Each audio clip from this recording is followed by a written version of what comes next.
Assalamualaikum warahmatullahi wabarakatuh. Salam sehat selalu. Pada kesempatan kali ini saya akan menyampaikan pesan-kesan sebagai wali kelas 8D SMP Negeri 1 Tempel. Ya Nana semuanya, mengingatkan lagi, mungkin ada yang lupa. Nama Bapak adalah Muhammad Fatkul Damanhuri. Di samping sebagai wali kelas 8D, Bapak juga mengampu PPKN kelas 8A sampai kelas 8D dan kelas 9A sampai kelas 9F. Silahkan simak pesan-pesan yang akan Bapak paparkan berikut ini. Yang pertama, silahkan amati video berikut ini.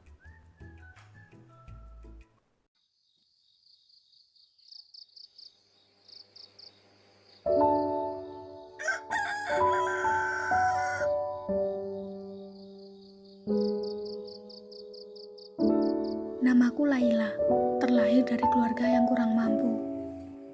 Kini, aku duduk di bangku sekolah menengah atas. Ya, bisa kalian lihat keseharianku. Belajar tanpa tahu apa yang dipelajari. Di tengah situasi pandemi seperti ini, aku hanya bisa membaca buku usangku. Memang, aku tak seperti teman-temanku yang lain yang bisa belajar daring lewat HP ataupun laptop. Karena keluargaku tak mampu membeli itu. Aku hanya bisa berdoa dan berusaha semampuku belajar sendiri di rumah, tanpa bimbingan dari guru. Nah, ini temanku, namanya Seruni.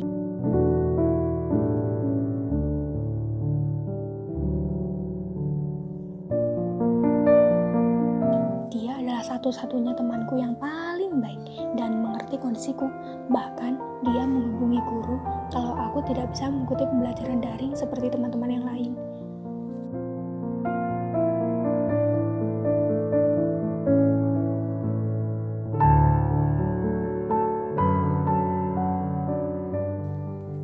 Dan ternyata dia mengusulkan kepada guru agar aku difasilitasi oleh sekolah, agar aku bisa mengikuti pembelajaran daring seperti teman-teman yang lain.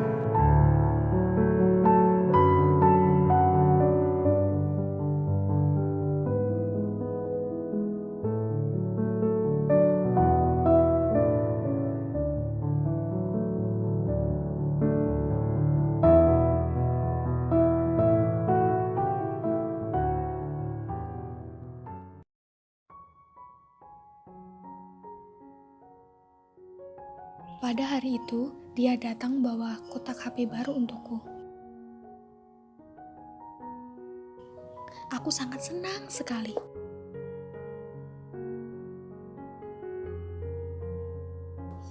Dan akhirnya pun, aku bisa bersekolah dari rumah dengan mudah seperti sekarang. Terima kasih Seruni, terima kasih guru, karena kau telah membantuku. Dan saat ini, aku pun sangat bersemangat untuk bersekolah daring dari rumah.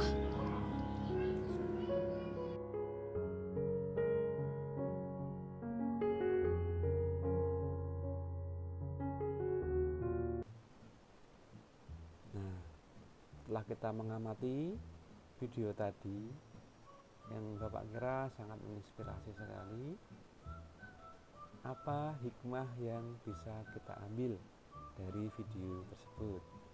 Nah, silahkan coba dipikirkan. Apa hikmah yang bisa kita ambil dari video tersebut?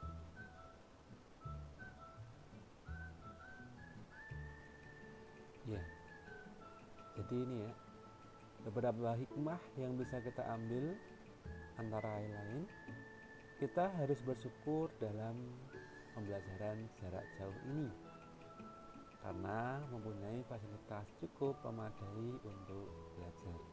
Kalau kita lihat video tadi, bagaimana seorang siswi ya terlahir dari keluarga yang kurang mampu, sehingga ketika PJJ tidak punya fasilitas smartphone atau HP untuk PJJ, sehingga terkendala.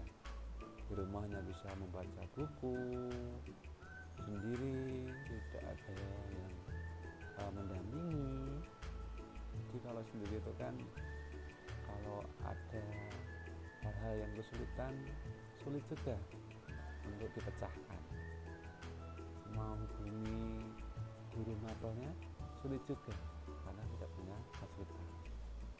Nah, untungnya tadi dia itu punya teman yang sangat baik ya, membantu dirinya ketika PJJ. Bahkan yang terakhir adalah berusaha untuk meminta bantuan kepada sekolah agar temannya yang kesulitan itu diberikan bantuan fasilitas. Ya, alhamdulillah ternyata setelahnya respon, kemudian temannya tadi itu diberikan bantuan smartphone untuk PJJ. Ya, sangat menginspirasi sekali bagaimana seorang teman, ya, teman sejati lah, sahabat ya, membantu temannya yang dalam kesulitan gitu. Jadi ada hikmah di balik semua kesulitan tersebut. Anak-anak yang di rumah fasilitasnya ada, karena Bapak lihat insya Allah semuanya sudah memiliki HP ya, silakan disyukuri punya HP. Bersyukur itu yang pertama kalau kita Islam, alhamdulillah. Yang kedua itu dengan tindakan. Kalau dengan tindakan, bersyukurnya bagaimana?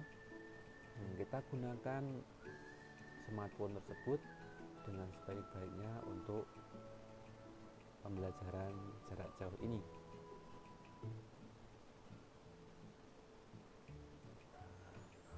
Pemanfaatan HP untuk pembelajaran jarak jauh. Nah, kita coba amati.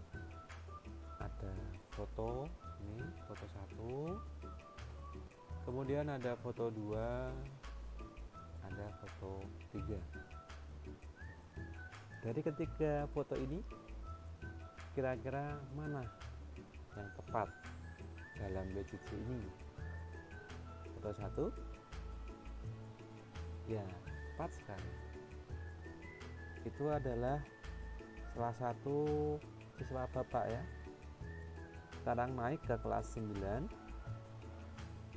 Dia sedang mengerjakan kuis dengan aplikasi Eclipse Crossword atau TTS online dengan aplikasi berbasis web.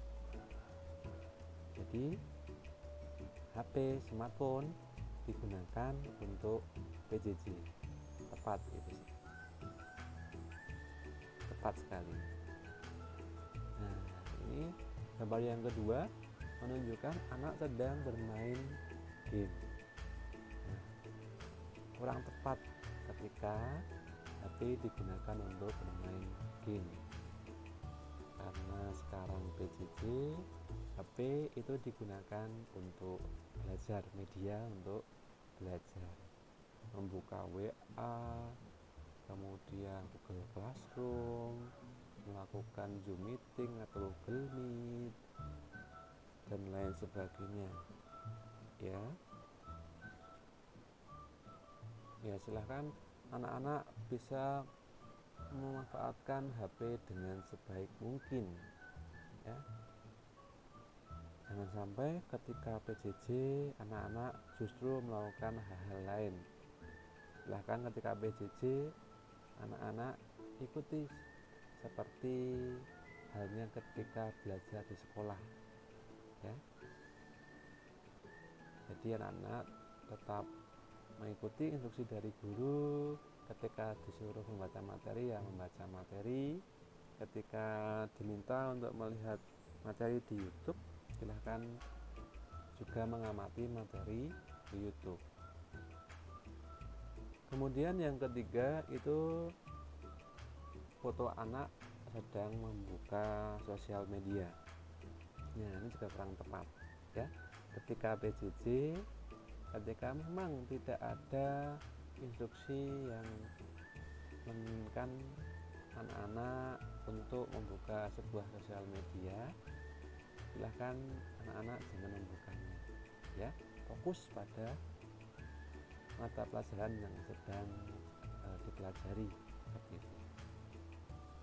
Nah, jadi fungsi HP yang utama digunakan untuk PJJ, bukan hal lainnya, gitu ya. Kalau di sini sesuai dengan foto yang pertama, foto kedua, foto ketiga itu kurang tepat ketika ada PJJ atau pembelajaran jarak jauh. Kemudian sumber belajar. Ada yang utama sumber belajar. Yang pertama adalah buku paket. Jadi anak-anak nanti akan dipinjamkan buku paket dari sekolah ya, terbitan dari Kementerian Pendidikan dan Kebudayaan. Nah, setelah sumber utama, jadi ketika anak-anak nanti ada PJJ, silahkan buku paketnya dipersiapkan ya. Ini contohnya buku paket PPKN kelas 8 karena Bapak mengampu PPKN gitu. Jangan sampai kalau di rumah ya hanya ditumpuk ya. Kalau di sekolah kan kelihatan ya, ketika guru mengajar, anak-anak istilahnya menghadap buku kan, kita bisa melihatnya. Kalau di rumah kan kita tidak bisa memantau ya. Jangan sampai ya, kita percaya husnudon kepada anak-anak semua bahwa anak-anak dapat mengikuti PJJ dengan baik di rumah. Kemudian yang kedua ada LKS. Jadi nanti ada LKS, kalau PPKN nanti terbitan MGMP. Nah, itu silahkan nanti ketika PJJ dimanfaatkan dengan sebaik mungkin ya, terkait dengan materinya, terkait dengan soal-soal di dalamnya juga. Kemudian untuk penunjangnya ya, yang pertama adalah internet ya, Google. Jadi anak-anak bisa memanfaatkan sumber-sumber dari internet. Yang utama nanti silahkan yang .com ya, sumbernya ketika anak-anak mencari apa di pencarian Google, yang dipilih yang pertama adalah yang .com, bukan .blogspot.com ya. Karena beberapa blogspot kan karena artikel pribadi, beberapa mungkin sama materi yang pokok itu berbeda. Kalau .com biasanya sama karena itu adalah website resmi yang memang isinya lebih mengedepankan kualitas dan validitasnya. Kemudian yang keempat ada sumber belajar lain seperti koran. Yang pelajaran bahasa Indonesia bisa dengan koran, masuk PPKN ya, juga bisa dengan koran. Nanti bisa mencari sebuah isu-isu, mungkin isu hukum, isu politik, tergantung nanti dengan materinya seperti apa. Mungkin kalau terkait dengan norma ya, dulu di kelas 7 kan bisa itu nanti mencari kasus-kasus pelanggaran norma yang ada di surat kabar atau koran bisa. Kemudian yang kedua buku penunjang lain. Nah, jadi kan buku paketnya terbitan Kemendikbud. Anak-anak bisa juga menggunakan buku terbitan lain ya, buku paket terbitan lain.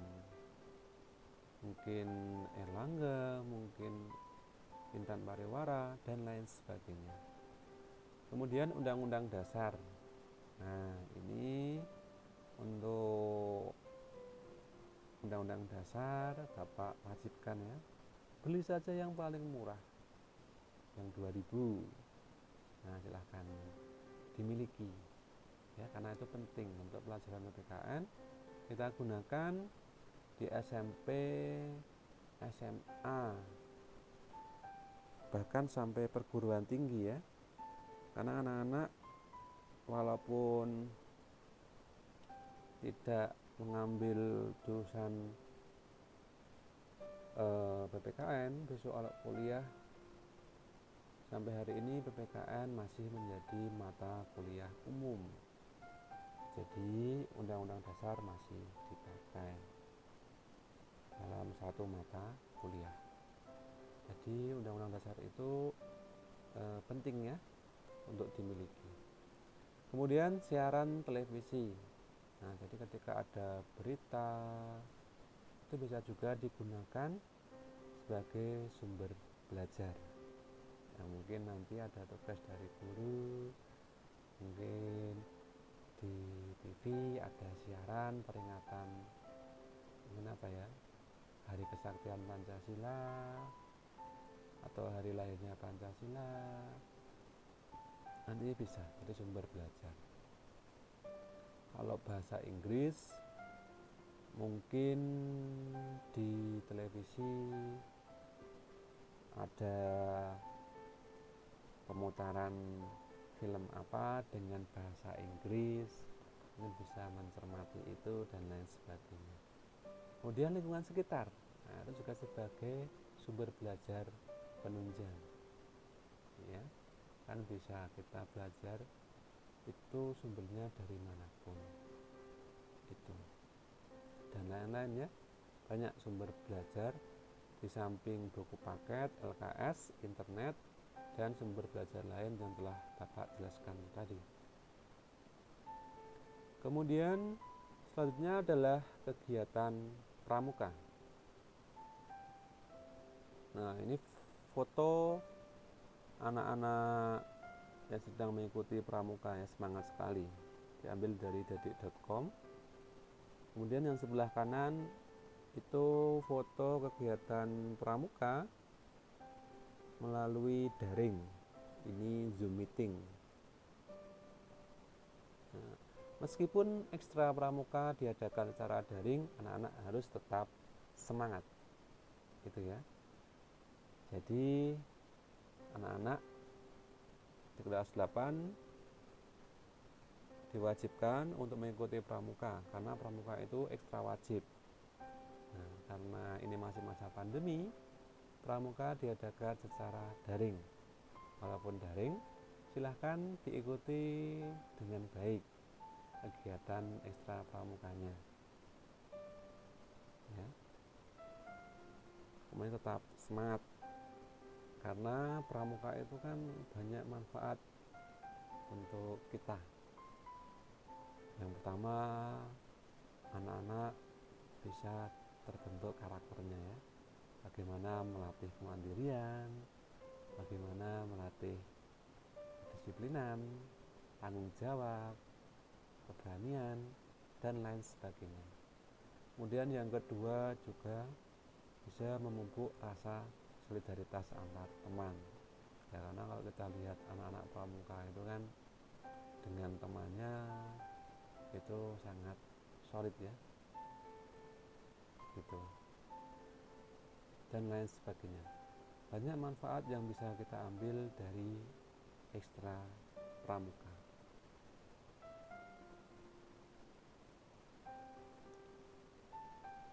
Kemudian pandemi bukan alasan untuk malas ya. Karena pandemi ini anak-anak jangan sampai menjadi malas. Nah, kita lihat di sini ada sebuah berita, miris siswa rela jadi buruh angkut demi beli kuota internet.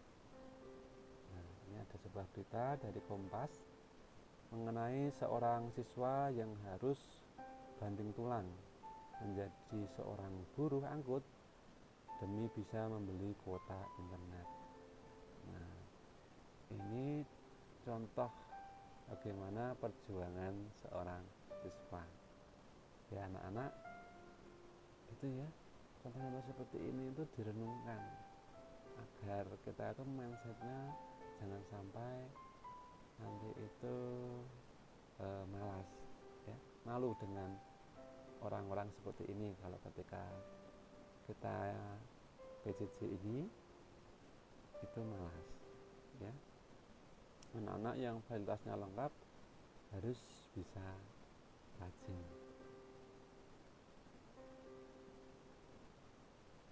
Nah, ini ada foto.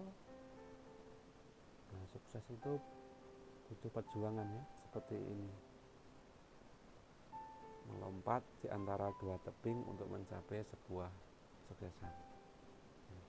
Jadi sekarang ditekankan dalam diri anak-anak masing-masing ya. Contohnya ini ada 6 poin. Silahkan bisa dibaca, diteriakan, dihayati agar dapat diterapkan bersama-sama. Ayo. Saya harus 1. Rajin belajar. 2. Mengikuti PJJ dengan tertib. 3. Mengerjakan tugas tepat waktu. 4. Kreatif dalam berbagai hal. 5. Membantu kedua orang tua. 6. Menghormati orang tua dan guru, dan lain sebagainya. Nah, Bapak harap ke-6 poin tadi bisa dipraktekkan dalam kehidupan sehari-hari. Ya. Bisa juga ditambahkan hal lain yang anak-anak ingin lakukan dalam masa pandemi ini. Ini seperti janji bagi diri sendiri ya, karena kita itu kalau tidak seperti ini nanti tidak termotivasi. Kemudian patuhi prokes atau protokol kesehatan. Ini ada data yang Bapak ambil pada hari Selasa tanggal 13 Juli 2021. Ini di DIY. Sekarang ini untuk kasus coronanya cukup banyak ya kasusnya ya. Yang dirawat ada 21.387, kemudian meninggal ada 2.065 kasus, yang sembuh ada 57.273 yang sembuh. Nah, ini kemarin itu ada tambahan, itu yang plus itu yang dalam kurung ini, yang plus itu yang dirawat ada 2.731. Nah, makanya kalau ada berita ada ambulan antri, itu benar adanya ya, karena memang kalau yang parah itu memang harus dirawat di rumah sakit. Yang meninggal ada 39. Bahkan sekarang itu Bapak cermati, ini sudah lebih dekat dengan kita ya. Ada di tetangga desa, bahkan ada yang satu desa dengan kita yang sakit karena corona, yang meninggal karena corona. Bapak tinggalnya di Turi. Nah, di Turi beberapa kasus juga sempat terjadi. Hari Senin kemarin tetangga desa juga ada yang meninggal. Nah, sudah sepuh ya. Itu meninggal juga karena corona. Kemudian yang positif isolasi mandiri itu juga ada. Dan Bapak cermati kalau ditempel kan juga banyak ya kasus-kasus COVID. Jadi itu kita tetap waspada. Nah, ingat selalu protokol pencegahan COVID-19. Yang pertama adalah mencuci tangan dengan sabun dan air mengalir, atau juga bisa dengan hand sanitizer ya, tapi lebih baik kalau ada air keran kemudian ada sabun, anak-anak mencuci tangan dengan sabun. Lakukan sesering mungkin ketika kita dari bepergian ya, mungkin dari warung atau dari toko, kemudian pulang silahkan cuci tangan terlebih dahulu ya. Kemudian yang kedua, memakai masker. Nah, memakai maskernya juga yang sesuai, dipakai untuk menutup hidung yang rapat sampai mulut ya. Kita melindungi diri kita dan melindungi orang-orang sekitar kita. Kemudian yang ketiga, membatasi mobilitas. Nah, jadi kalau sekarang apalagi yang PPKM ini, kalau tidak ada hal penting silahkan bisa berada di rumah ya. Kalau sekarang itu kan yang apa ya istilahnya, yang baik itu malah yang sering berada di rumah karena lagi masa pandemi. Kemudian menjauhi kerumunan. Jadi anak-anak hindari kerumunan ya,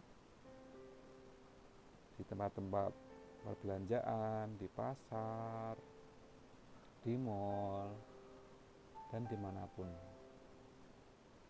Kemudian menjaga jarak ya, kalau di kampung mungkin sedang main dengan temannya ya, tetap diusahakan untuk menjaga jarak ya, untuk sama-sama melindungi ya. Mungkin anak-anak masih muda, daya tahan tubuhnya masih bagus ya. Mungkin kalau terpapar relatif nanti mungkin bisa cepat sembuh. Tapi bagaimana dengan orang-orang yang umurnya sudah tua di sekitar kita? Ada kakek nenek, ada bapak ibu kita. Nah, kita harus menjaga mereka ya, yang relatif kalau terpapar nanti kalau ada komorbid, nah itu resikonya lebih tinggi. Nah, jadi protokol ini digunakan untuk melindungi diri kita sendiri dan juga keluarga kita di rumah gitu. Kemudian membantu orang tua dan mematuhi nasihatnya. Nah, ini ilustrasi dari bagaimana seorang ayah itu berkorban untuk masa depan anaknya. Nah, ini dari kondisi yang kurang baik sampai ke masa depannya. Nanti bagaimana seorang ayah itu digambarkan seperti ini ya, sampai menjadi jembatan seperti ini.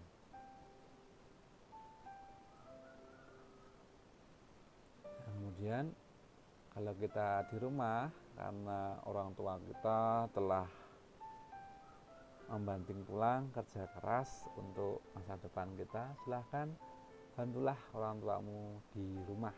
Nah, contohnya ini ya, ada yang membantu orang tuanya, nah ini metik kelapa, nah, ada dua anaknya yang membantu. Nah, ini bagus sekali ini ya, membantu pekerjaan orang tua. Tapi silahkan dilakukan ketika tidak PJJ ya. Kalau PJJ silahkan fokus, kalau sudah selesai tugas-tugasnya PJJ-nya, silahkan bantulah orang tuamu yang kesulitan. Nah, kemudian ini ada sekelompok anak yang membersihkan halaman rumah. Nah, ini contoh juga membantu orang tua di rumah. Nah, anak-anak kalau di rumah silahkan bantulah orang tuamu dari hal kecil seperti ini. Kalau pagi bangun pagi, membantu menyapu halaman, menyapu rumah, atau mencuci piring. Kalau yang perempuan bisa membantu masak, ya, masak air buat minum dan lain sebagainya. Di kaki gunung kamu akan menemukan tanah yang subur. Di kaki langit kamu akan melihat panorama indah. Dan di kaki ibu kamu akan temukan pintu menuju surga. Nah, surga ada di telapak kaki ibu. Jadi anak-anak silahkan di rumah menghormati, mematuhi, dan membantu kedua orang tua, khususnya ibu ya, karena surga ada di telapak kaki ibu. Kalau Nabi Muhammad itu kan ketika ditanya oleh para sahabat, ya Rasulullah, siapa orang tua yang harus saya hormati terlebih dahulu? Rasulullah menjawab ibu sampai 3 kali, baru menjawab ayah. Nah, karena itu pentingnya seorang ibu bagi anak gitu. Nah, rangkuman untuk kesan-kesan wali kelas pada kesempatan kali ini adalah yang pertama, HP kita gunakan untuk PJJ. Kemudian 2. Ikuti PJJ dengan tertib. 3. Patuhi protokol kesehatan. 4. Membantu orang tua di rumah. Jika kamu tidak mengejar apa yang kamu inginkan, maka kamu tidak akan mendapatkannya. Jika kamu tidak bertanya, maka jawabannya adalah tidak. Jika kamu tidak melangkah maju, kamu akan tetap berada di tempat yang sama. Nora Robert. Terima kasih. Wassalamualaikum warahmatullahi wabarakatuh. Salam sehat selalu. Jangan lupa bahagia.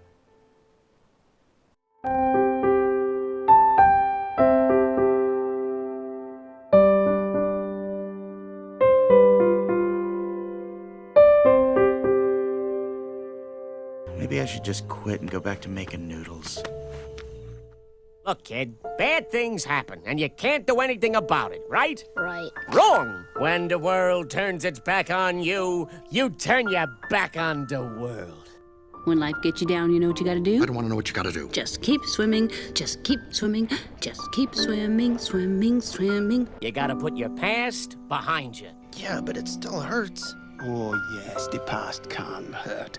But the way I see it, you can either run from it or learn from it. There's a saying, yesterday is history, tomorrow is a mystery, but today is a gift.